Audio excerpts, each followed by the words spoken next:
People say your 20s are the time to figure things out, but most people use that as a reason to never start anything. And the truth is simple: the longer you wait, the harder everything becomes later. So when I was 22, I thought I had endless time. Every idea felt like it would come back to me when I was ready. But I didn't feel like I was losing anything when I delayed things. But nothing came back. Opportunities moved forward, people moved forward, even my interests changed. And I was still at the same place. So at 25, it hit me that waiting didn't keep my ideas safe. It made them irrelevant. That was a hard moment because I realized the problem wasn't a lack of ideas. The problem was I thought time would wait for me. So the myth is that your 20s don't count. People tell you that you have years to experiment, that real life starts at 30, that there's no rush. It sounds smart because it makes doing nothing feel like strategy, but it's misleading because what you build now multiplies later, and what you delay now becomes 10 times harder when you finally want to take it seriously. We overestimate how much time we have. There's a name for it. It's called the planning fallacy. We think we'll be faster tomorrow than we are today, so we delay everything. Economically, every month you don't build a skill, a network, or a portfolio means you lose compounding. Money compounds, but so do experiences. Even regret studies show the same thing. People don't regret what they tried, but they regret what they delayed until it disappeared. It's not that it becomes too late later, but it's that freedom becomes expensive when you start late. So here are the things that changed my direction, and these are not rules, but just what worked for me. Number one is to stop thinking you have time. People say it's dramatic to claim that delaying your dreams make them impossible.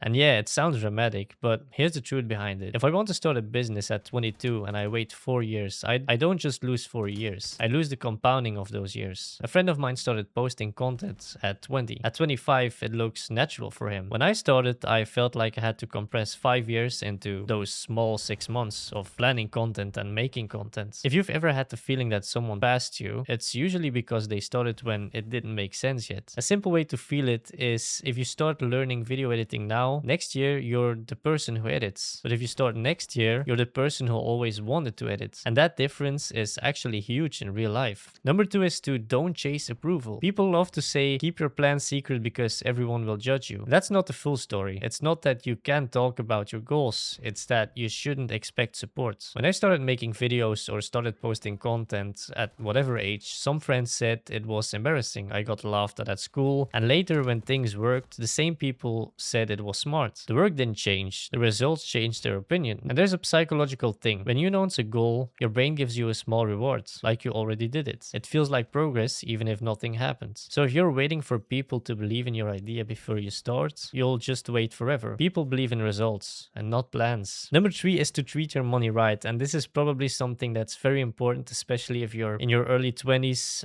or even just at whatever age. It's still very important because saving and investing, it sounds boring, but it's the difference between having options and having wishes. When I got my first real salary, I bought things to reward myself. New phone, new shoes, random tech I didn't even need. And it felt good for maybe 10 days, 20 days, couple of weeks. But when I stopped buying small rewards, I realized something. I wasn't buying things for myself. I was buying to feel like I was doing well. The smarter version is simple. Cut the nonsense, build a buffer, and invest into things that actually grow. In Belgium, saving money doesn't make you wealthier. Inflation eats your value a lot. So a solid rule is this: invest in skills you can sell and put that part of your money in simple products that grow slowly, like low cost ETFs or something. Someone I know put 200 a month in like some ETFs at 23 and they're now 30. They won't be rich, but he probably has some options. And that's the whole point of money, having options. Number four is to avoid lifestyle inflation. And it's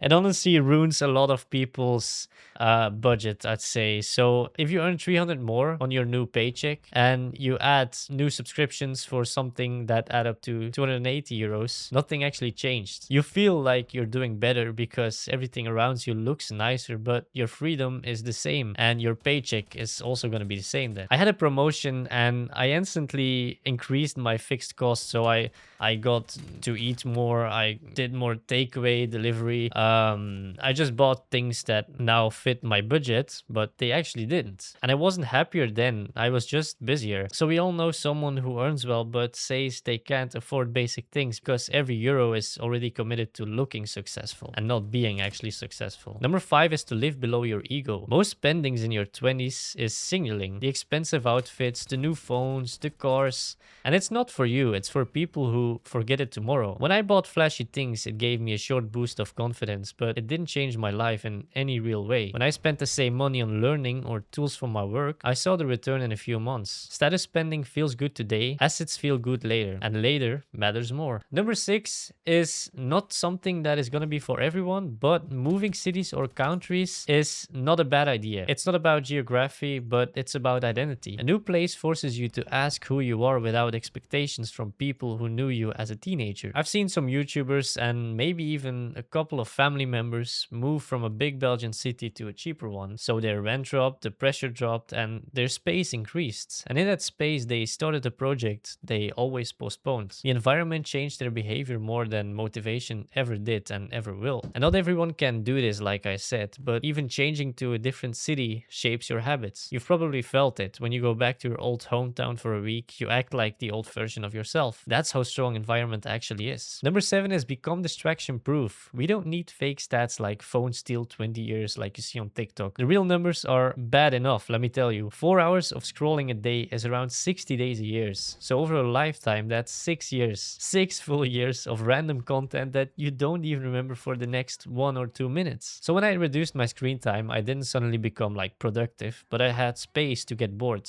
And boredom creates ideas. Like for real, it does. It's insane.